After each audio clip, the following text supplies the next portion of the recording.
Exercise 67. Pitman shorthand dictation. Ready. Start.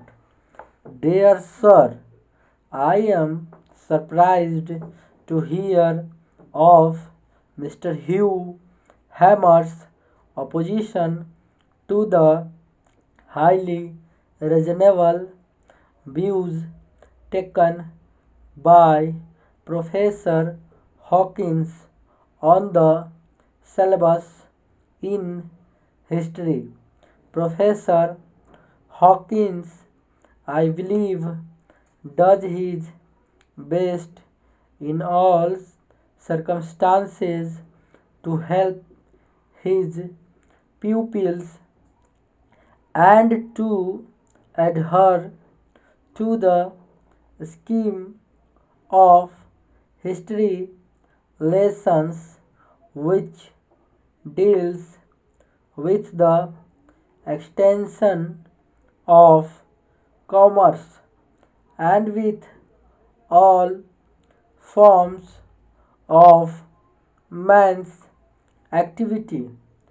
He is heedful of every circumstance which may affect the coherence of history and the historic belief expressed in the phrase commerce follows the flag.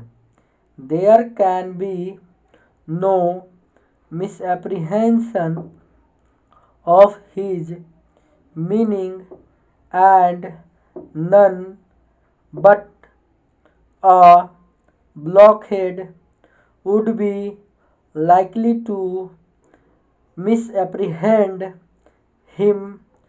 He shows how the upheaval of war, though harmful to humanity in other ways, may help a nation's commerce. I humbly hope Mr. Hammer may behave reasonably and cease to harass Professor Hawkins in his historical course. Yours truly. Stop.